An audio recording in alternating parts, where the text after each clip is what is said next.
شو سشاسم خیلی خوش اومدی به ویدیو تست مزه دیگه. برای اشکا سلام کن. سلام. امروز اومده بچه با هم تست 3 تا از بستنی های معروف دیگه، خوشمزه، معروف اینا معروفن، و 2 تا یه بستنی کیم کوکوینا، و آخرش بچه قراره با هم همشون رو قاطی کنیم که ببینید چه تعمیری درست میشه. بس بزنیم سراغ ویدیو. لیتس گو. خب بچه اولین بستنی که قراره بخوریم بستنی وانیلی از شرکت گاله. ببینید چه طعمیه. آره. ساکت این شکل داخلشه. خب حالا اول من بخورم.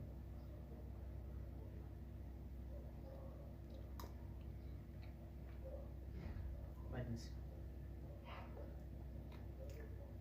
بخور کامل، بخور دیگه، دوش هست دیگه، بسه. خب خودی تم شد، بس دیگه نمیخوام مجبورش کنیم. من بچه به این بسته نمره 8 رو میدم. خب اشکال تو در نکنیم. بریم سراغ بستنی بعدی. بستنی بعدی بچه از کارخونه دومینو، بستنی لیوانی شکلاتی. من اینو به شدت خودم خیلی دوست دارم.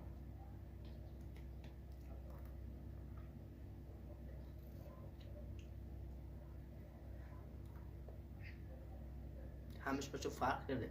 من این رتبه 9 بهش میدم. خب بستنی، بریم سراغ بستنی بعدی.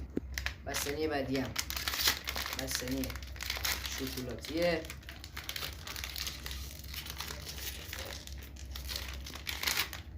اینه.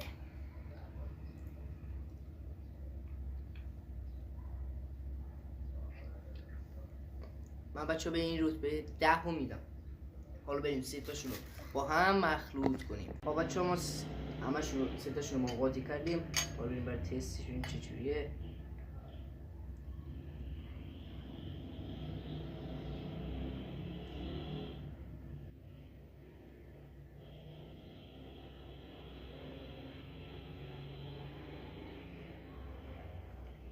رتبه 9 میگیره. خب بچه امیدوارم از این ویدیو خوشتون باشه.